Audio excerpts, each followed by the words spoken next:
Okay, good morning everyone, or good afternoon everyone. It is great to be here. We just concluded our Wednesday cabinet session. We're here in the press theater at the legislature on the traditional territory of the Lekwungen speaking people, the Songhees and Esquimalt First Nations. Today is 1 year since the first active case of COVID-19 was discovered in British Columbia. Since that time, we've seen tremendous upheaval, extraordinary changes in how we deal with each other and how our government presents itself to the people of BC, and more importantly, how we present to each other during these most unprecedented of times. Although that first case recovered, 1,100 people have contracted COVID and not recovered over the past 12 months. Please take a moment to reflect on the impact on those families as a result of COVID and the challenges we still face as we go forward. Although we are encouraged by the news of vaccines, a bit of a bump along the way with the supply we had anticipated coming this next week and the week after being shorted, but we do have a commitment from the federal government to get our first quarter allotment in total by the end of March. Despite the fact that vaccines have arrived, we have a long, long way to go, and I want British Columbians to reflect on how much they've sacrificed over the past 12 months and ask you to dig down a little bit deeper, find that extra gear to get through the next number of weeks and months as we get our vaccine program up and running. We've done a lot together over the past 12 months, and we've done it while we've been apart.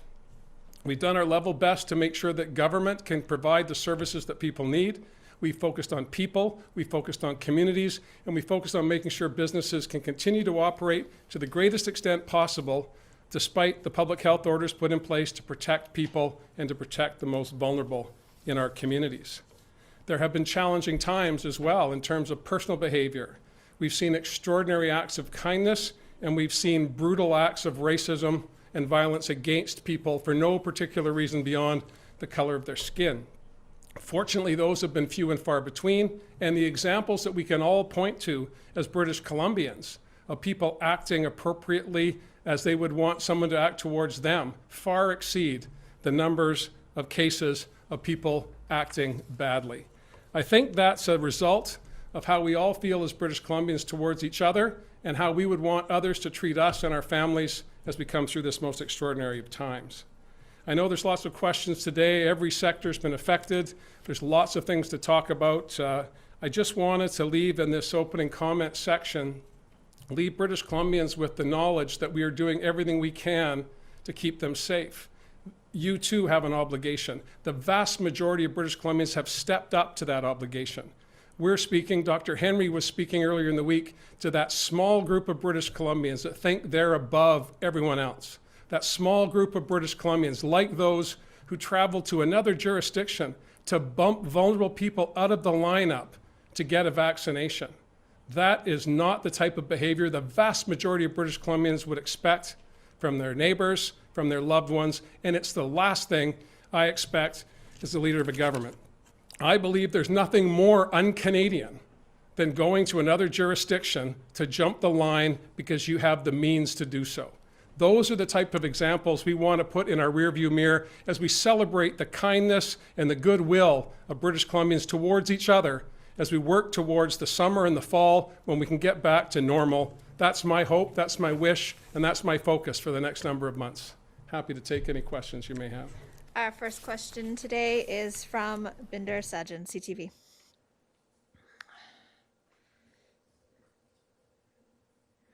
Are you there, Binder? Hello. Oh. I'm not muted. Can you hear me? I can hear you now, yeah. Hello? I can hear you, Binder. Hello. You can't hear us. Binder, I think we can hear you. Go ahead. Great. Premier, Manitoba has implemented a 14-day quarantine for anyone coming into the province due to concern around the variants. Alberta's provincial health officer also saying that might be a consideration. Why hasn't BC done something similar to this, and is this something that is being considered? Well, we took a good look at the legal and other ramifications of bringing forward restrictions for non-essential travel. We discussed that briefly last week. Until such time as the public health officer advises me that there's a benefit to going down that road, we're going to leave it untraveled for the time being. That's not to say we won't go in that direction, but the differences between Manitoba and British Columbia, I think, are obvious to most people. There are 4 roads in and out of Manitoba. There are dozens of roads in and out of British Columbia. We have major airports. There is but 1 major airport in Manitoba. I've certainly been working with Premier Pallister and other premiers across the country on travel issues. These are important issues for British Columbians. The public health evidence is not there at this time. Dr. Henry assures me that when that evidence is there, she'll present it to me, and because of the work we've been able to do, we may be in a better position to take action at that time. What we want to focus on now is if you are coming to British Columbia on non-essential travel, I was going to say something and I'll pull back. You better behave appropriately. You better follow our public health guidelines or we'll come down on you like a ton of bricks. If you're coming here for non-essential activity, you need to abide by the rules and regulations that all British Columbians are following. Do you have a follow-up, Binder? Yes, now I'm curious about what that comment was, but I'm wondering also, you spoke about the small minority of people who aren't following the rules. Even today, we're hearing from Vancouver Police Department about an officer who had a leg broken during an arrest of someone who refused to wear a mask. Just wondering what your reaction is to that, and also, do you think we need to do more on the enforcement side? I know we've got the $2,300 tickets, but is that enough of a deterrent for people? Minister Farnworth, in his report to Cabinet today, talked about the challenges law enforcement are facing with those who just are disregarding the orders that are in place, disregarding the health and wellness of other British Columbians. This is disconcerting, and we're taking steps to ensure that the full force of the law comes down on those, particularly those that are violent, but particularly those that are also trying to find ways to circumvent the rules, to find loopholes. The notion of someone with a penthouse condominium in Vancouver declaring it a nightclub and not allowing law enforcement to ensure that they're living up to public health regulations. That's the type of behavior that Dr. Henry was talking about on Monday. We need people who are not paying attention to give themselves a bit of a shake and get with the rest of us, the vast majority of British Columbians, who are making extraordinary sacrifices every single day. We talk about COVID fatigue. It's COVID exhaustion. Let's be honest about this. People are frustrated, they're angry, and when they see other people disregarding the very rules that they're trying to abide by, it's offensive to them, it's offensive to me. Our next question is from Richard Zisman, Global. To pick up on what you just said there, we have a reporter in Whistler right now and has ran into a number of people from out of province who are looking for a party, as they describe it. So when you say you will come down like a ton of bricks, what is a ton of bricks? Well, we're looking at, for example, ski hills. This is an area where the activity is not the problem. If you're on the Black Diamond Run at Whistler or Big White and you've got your mask on, you've got a helmet on, you're fully rugged up for the cold weather, you're not a prospect for transmission of COVID-19. So that the resort operators, the hill operators, are doing what they can to make sure that public health orders are being accounted for in the activity. It's when people leave the hill and look for the party that we're seeing transmission. And that's where we're very concerned. And that's where Dr. Henry and Minister Dix are looking at what the consequences are of those that are coming from away, as well as those, quite frankly, who are coming from downtown Vancouver or the island or any other part of British Columbia looking for a party. This is not the time to do that, and we have appropriate mechanisms in place to enforce those bylaws and those health orders, and Minister Farnworth's been doing just that. Richard, do you have a follow-up? You've alluded to this, I think, in your introductory comments, but I want to ask you, when Dr. Bonnie Henry asks people to do more, what do you say to those that are doing everything they can? And what more are you going to do to help British Columbians? Firstly, in terms of helping British Columbians on the fiscal side, we've put $10 billion into British Columbia between budgets, which is unprecedented. Never happened in the history of our province, and in fact, we've seen that across the country. The federal government stepping up, making extraordinary investments in people to try and keep them safe, to try and keep them whole, whether it was putting in place rent supplements, as we did here in BC, the COVID benefit, which almost 1.6 million people have now received payments for that benefit to keep them going through the winter. We ask those people who have been making those sacrifices, we say to them, thank you. Thank you for doing that. Keep up the good work. Dr. Henry was talking to those that are not listening, and they have been in place for some time. You'll recall last summer I called on prominent British Columbians, noted British Columbians like Ryan Reynolds and Seth Rogen and Michael Bublé to make statements on their platforms to try and reach those people that were not listening to Dr. Henry. And we had some success there. What Dr. Henry's trying to get across is that we are not out of the woods. As much as the vaccines give us cause for extraordinary hope, when this hit a year ago, the expectation was that vaccines were 18 months away. Well, 12 months since the first case, and we've vaccinated 125,000 people, mostly the most vulnerable in long-term care facilities and the staff that work there. So we've made great progress, but we are not out of the woods. Our appeal to the public is to keep up the good work. Thank you for doing that. Together we can get through this. Our next question is from Vaughn Palmer, Vancouver Sun. Good day, Premier. In looking back over the year since that first case in BC, is there anything we should have done differently or should have done sooner? Well, thanks for the question, Vaughn, and I suspect the answer was probably yes and yes. I don't have specific examples. I'm living in the moment in that sense. We are very proud of the work the professional public service has done to respond sometimes in a number of days to initiatives that would normally take months to put in place. I'm very, very grateful to those frontline workers, not just our heroes in healthcare, but those on the front lines when our supply chains were stretched, the truckers, the people working in food and beverage who kept going to give some hope to people going forward. There will be, I'm sure, reports in the months ahead that will criticize and second guess the steps that we've taken, and I take full responsibility for that.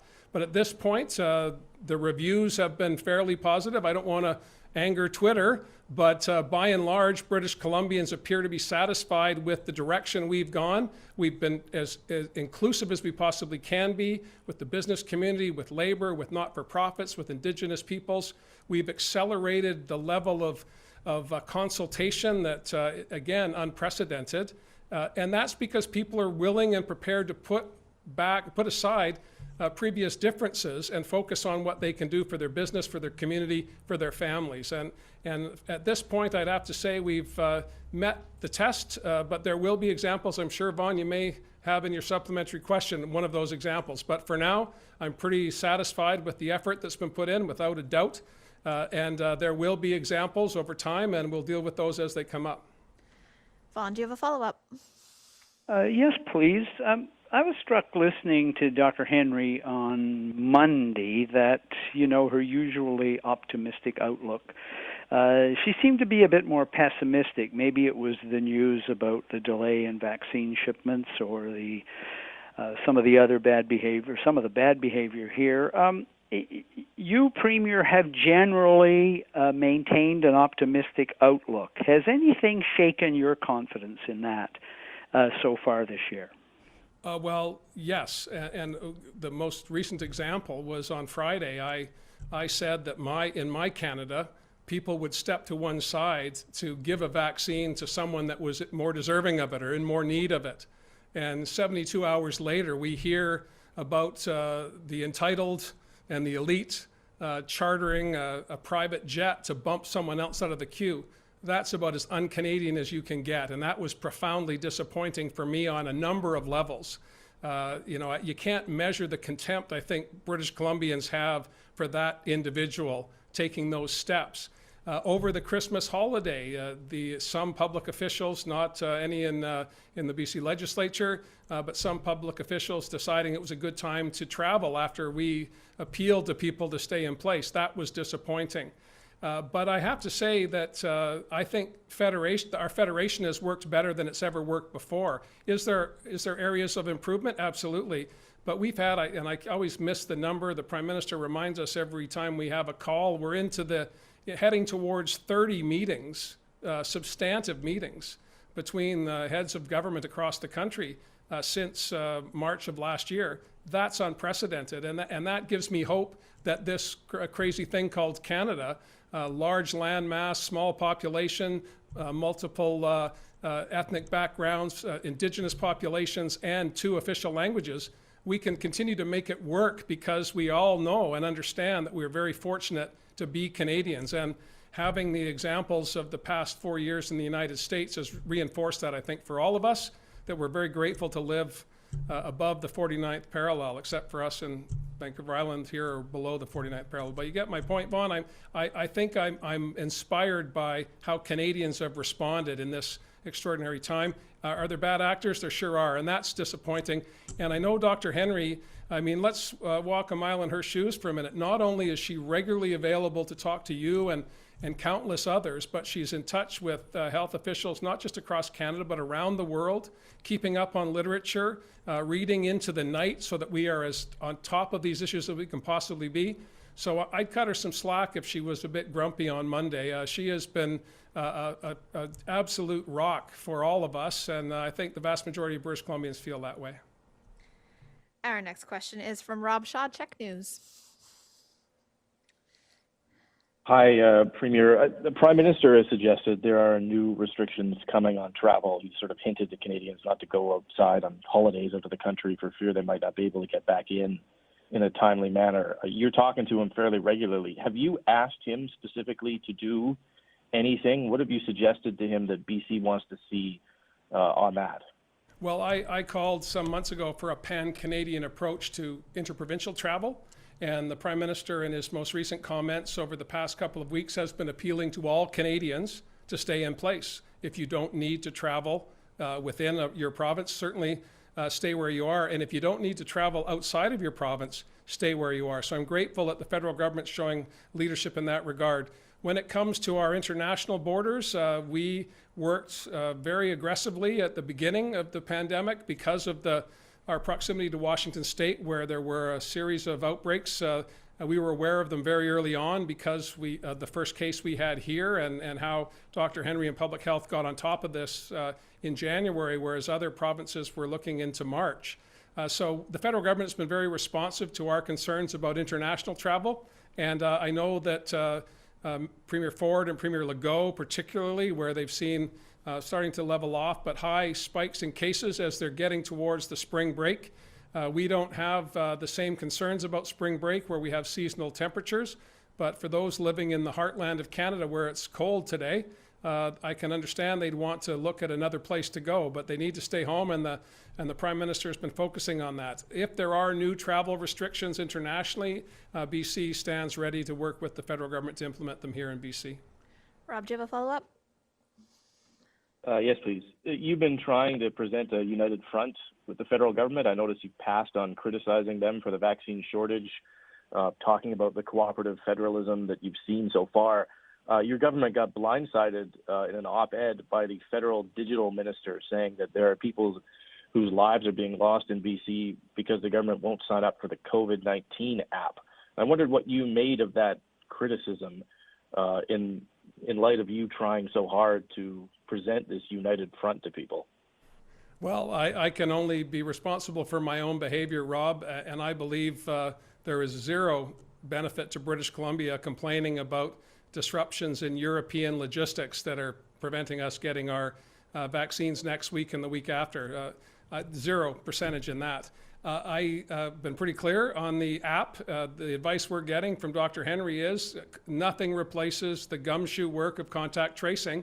The proof is in the pudding. British Columbia, although the numbers are unacceptably high and have been over the Christmas period and into today in the 400, 500, 600 range, We have been doing a good job in containing community outbreaks using contact tracing. The apps that the federal government have been promoting for months and months do not meet the needs of public health here, and until such time as they do, we're going to continue on the path that we're on.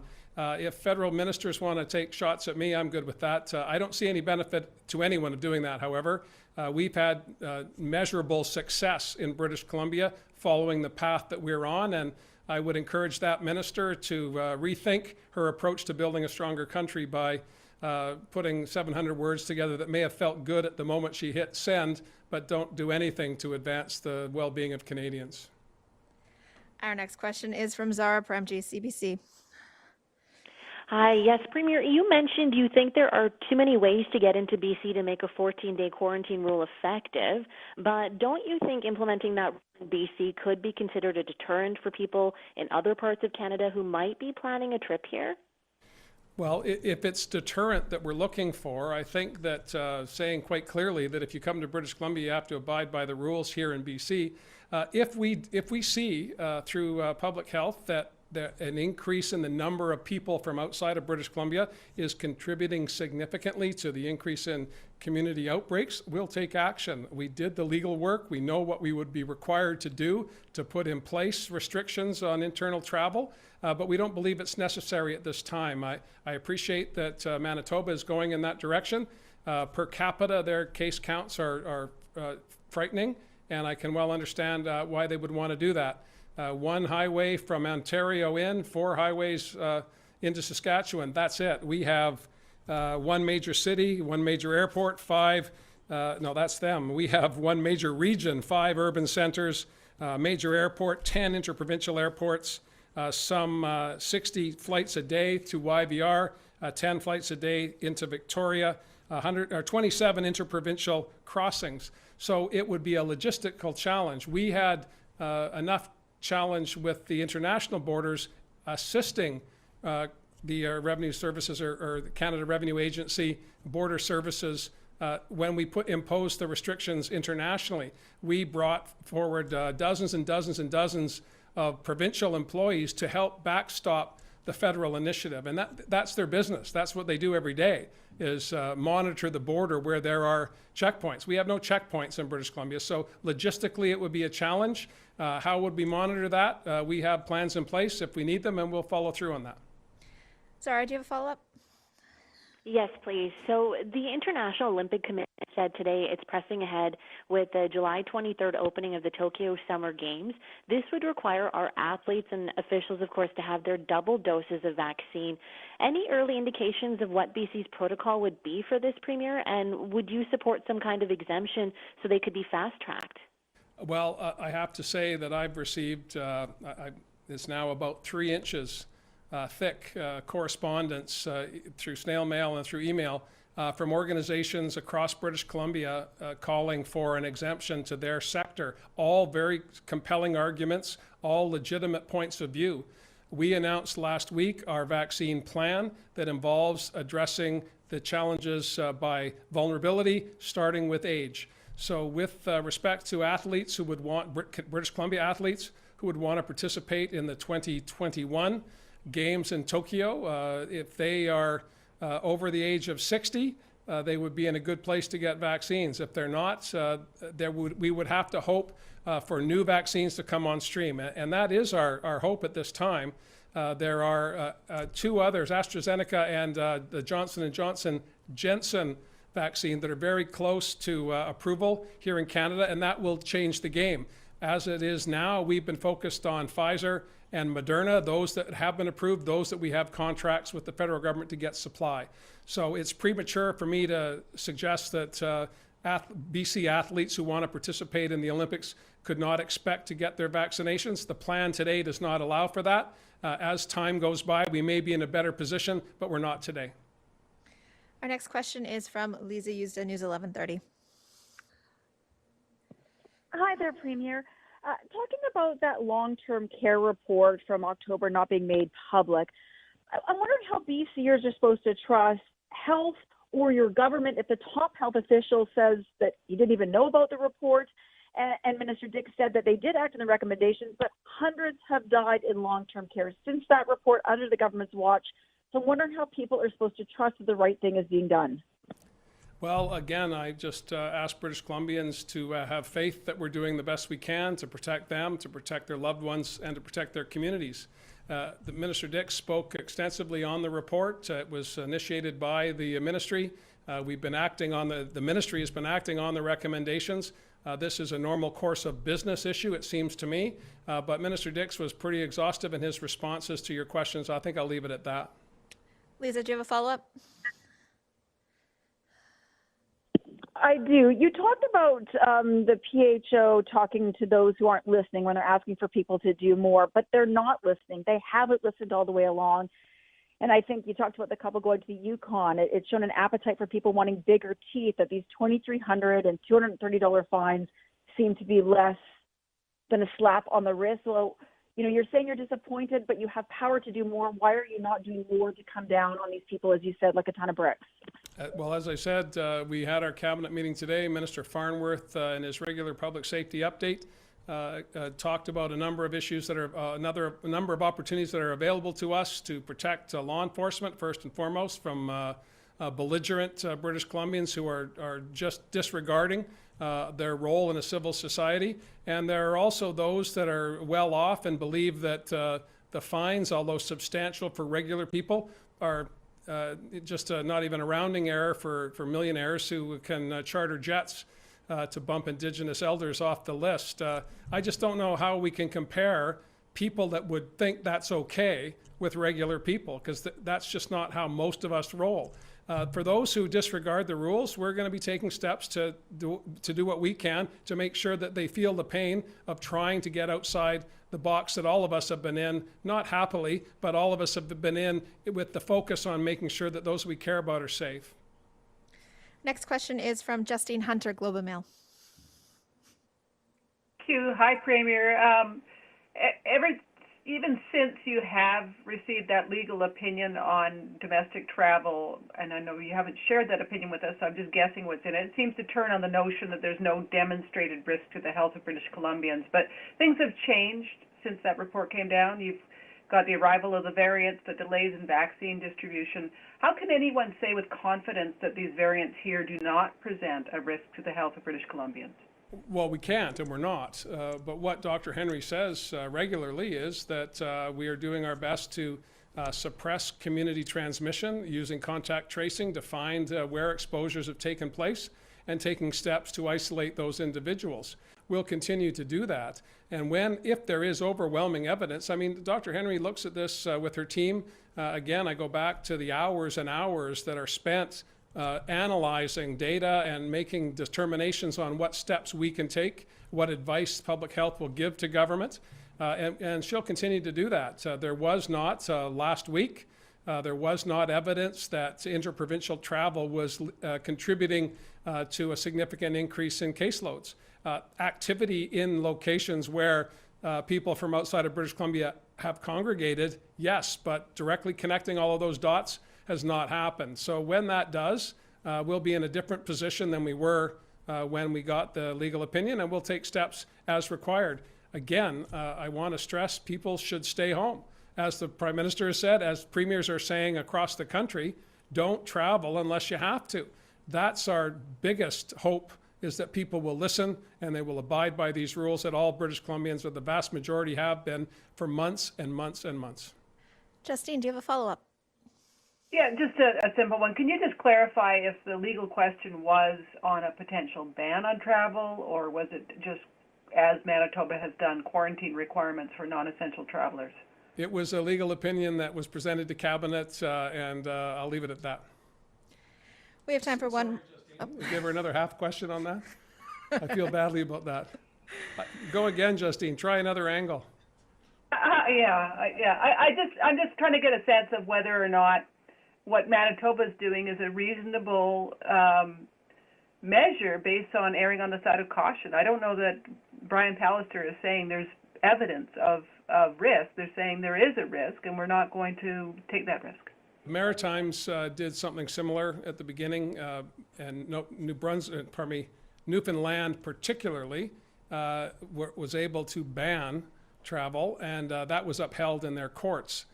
So we've looked at those examples. We will look at whatever comes from Manitoba. They're in the early stages of this initiative. We reached out yesterday for more details, and we have not yet received them, but there will be more coming.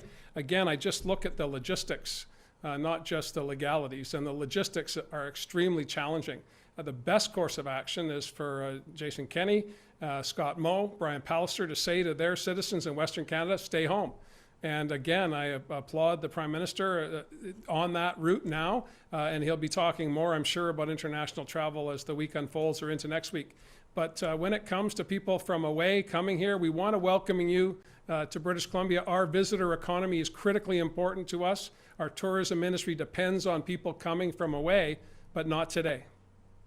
We have time for one more question today. That will be from Rob Buffum. Go ahead, Rob. Oh, hi, Premier. Thanks for taking my question, and it relates to what you've been talking a lot about today.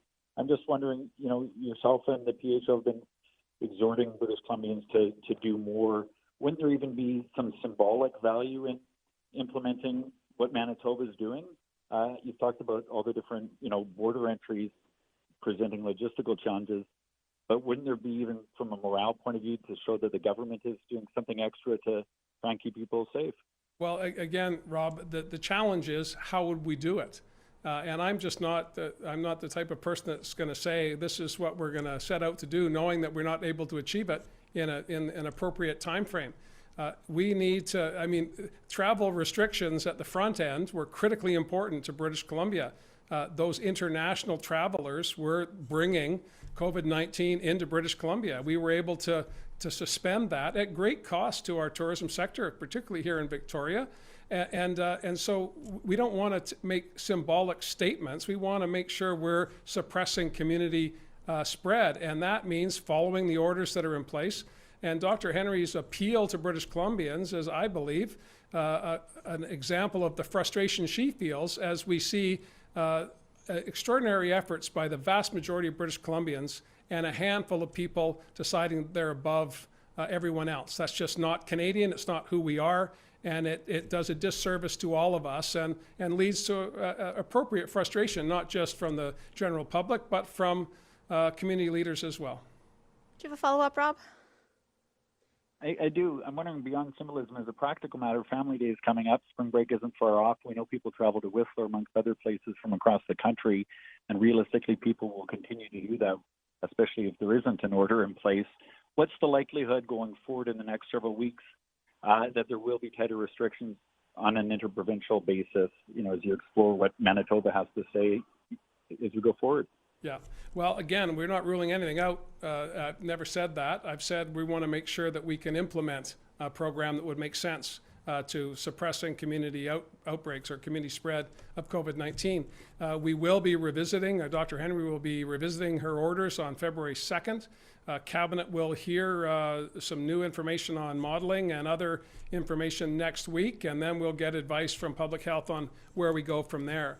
But the orders are currently in place, and I think that people who are looking at Family Day as an opportunity to get away, I think this is an opportunity to break out another jigsaw puzzle and gather together and spend some quality time reflecting on how much time we'll have to ourselves once the vaccine program is completed and we get back to normal. For those my kids are no longer at home, for those who have kids at home, spend as much time with them as you can, because they're going to be out the door pretty soon, and that's critically important to all of us. So enjoy your Family Day with your family in your bubble. Thanks, everyone. That's all the time we have.